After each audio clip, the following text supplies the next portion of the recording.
छठी माई रहेली सहैया दुखवा दूर होई जाए।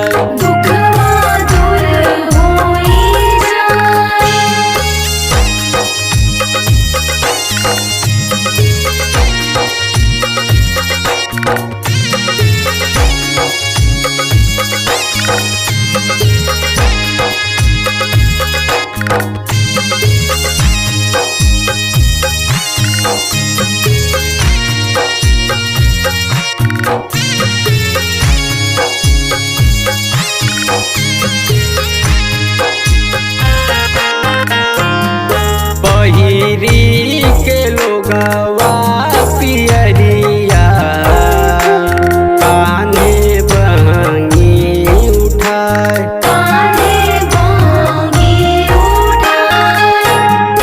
गीत गावत जाली होती वैया बहंगी लचकत जाए।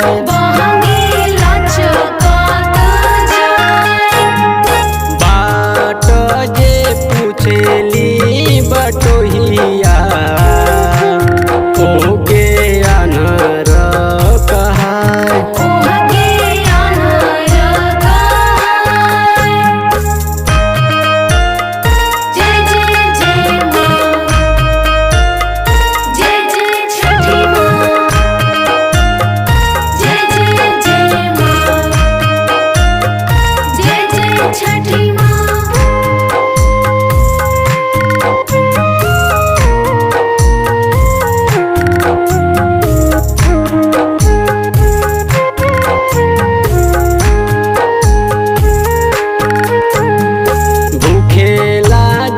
बेटा के बधैया घाटे दंडवत जाए।